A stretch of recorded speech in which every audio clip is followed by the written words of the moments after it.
Flexibility एक athlete के physique का बहुत ज़्यादा इंपॉर्टेंट एस्पेक्ट होता है। फ्लेक्सिबिलिटी हमें अपने हाथों और पैरों की मूवमेंट्स को उनकी पूरी रेंज ऑफ मोशन तक करने में हेल्प करती है। मतलब वो किसी भी मूवमेंट को उसकी पूरी कैपेसिटी तक करने में हेल्प करती है। अलग अलग स्पोर्ट के एथलीट्स को अलग अलग लेवल्स ऑफ फ्लेक्सिबिलिटी की ज़रूरत होती है। सबसे ज़्यादा फ्लेक्सिबिलिटी की ज़रूरत जिन्हें होती है वो जिम्नास्ट्स होते हैं। जिम्नास्ट्स के बाद हाई परफॉर्मेंस कॉन्टैक्ट स्पोर्ट्स खेलने वाले एथलीट्स जैसे कि footballers, hockey players, kabaddi players और मार्शल आर्ट्स के एथलीट्स को सबसे ज़्यादा फ्लेक्सिबल होना चाहिए। इसके बाद में होते हैं प्रिसिजन स्पोर्ट्स, मतलब ऐसे स्पोर्ट्स जिसमें कि हमें सिर्फ प्रीसाइज मूवमेंट्स करनी होती है, और इनका बहुत अच्छा एग्जांपल है क्रिकेट। और इन स्पोर्ट्स के एथलीट्स में फ्लेक्सिबिलिटी की ज़रूरत बहुत ज़्यादा नहीं होती है। तो आप कोई सा भी स्पोर्ट खेलते हो, आपको फ्लेक्सिबिलिटी की ज़रूरत तो है ही सही, और आप और ज़्यादा फ्लेक्सिबल कैसे बन सकते हैं, वेल इस चीज़ पर इस वीडियो में बात करेंगे। So let's roll the intro and let's get started.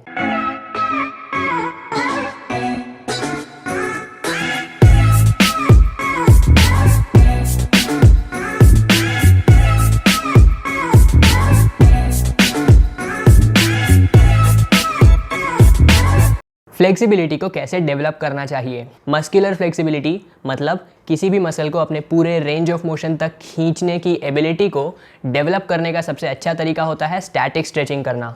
इसके साथ में आप डायनामिक स्ट्रेचिंग भी कर सकते हो, लेकिन सबसे ज़्यादा इफेक्टिव होती है स्टैटिक स्ट्रेचिंग। मतलब एक मसल को अपने पूरे रेंज ऑफ मोशन तक ले जाना और वहाँ पर उसे कुछ देर तक होल्ड करना। एक मसल को आपको एक वीक में 1 या 2 बार स्ट्रेच करना चाहिए। हर बार जब आप उस मसल को स्ट्रेच करो तो आप 1 से लेकर 3 तक कितनी भी स्ट्रेचिंग एक्सरसाइजेस एक मसल की कर सकते हो। इसी के साथ में आपको मसल्स को कम से कम 30 सेकेंड्स तक एक बार में होल्ड करना चाहिए। इसी से उनके फाइबर्स ओपन अप होते हैं और हम और ज़्यादा फ्लेक्सिबल होते हैं। अगर कोई मसल आपको बहुत ज़्यादा टाइट लगे तो आप उसको 60 या फिर 90 सेकेंड्स तक भी होल्ड कर सकते हो। इससे उसके फाइबर्स थोड़े से ज़्यादा खुल जाएंगे।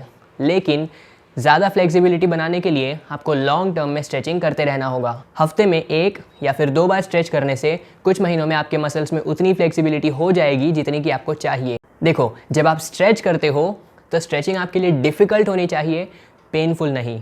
ठीक है, अपनी बॉडी को इतना ज़्यादा स्ट्रेच मत कर लो कि आपको एक ही बार में मस्कुलर टियर हो जाए। ठीक है, आप किसी भी मसल को स्ट्रेच कर रहे हो तो कुछ महीनों का समय लो और धीरे धीरे उस मसल की स्ट्रेचिंग को और ज़्यादा एक्सपैंड करो। और फ्लेक्सिबिलिटी से रिलेटेड इस एक चीज़ को याद रखना कि अगर आप कम फ्लेक्सिबल हो ज़रूरत से तो आपको इंजरीज होने का चांस बढ़ जाएगा। आप अपनी पूरी रेंज ऑफ मोशन के साथ मूवमेंट्स नहीं कर पाओगे।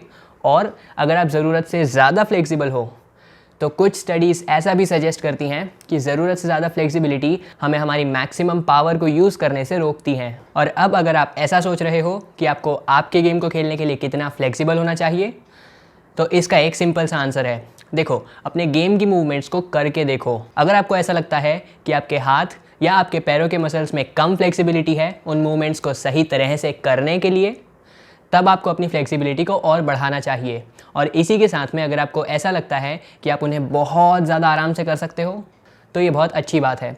अपनी फ्लेक्सिबिलिटी को ज़रूरत से ज़्यादा बढ़ाओगे तो इस चीज़ का चांस है कि वो आपकी मैक्सिमम पावर को रोक देगी। इसीलिए जितनी ज़रूरत हो उतना ही फ्लेक्सिबल बनो, और जिस भी गेम को खेलते हो सिर्फ उस गेम की सभी मूवमेंट्स को आराम से कर पाओ। इतना फ्लेक्सिबल बनोगे ना तो भी आपका काम हो जाएगा। एंड गाइस, इस वीडियो के लिए इतना ही। अगर अच्छी लगी तो लाइक करना, शेयर करना अपने दोस्तों के साथ, सब्सक्राइब करना। यहाँ पर स्पोर्ट्स साइंस का कंटेंट मिलता है हिंदी में, और मैं आप लोगों से मिलूंगा अगले वीडियो में। And guys, piece.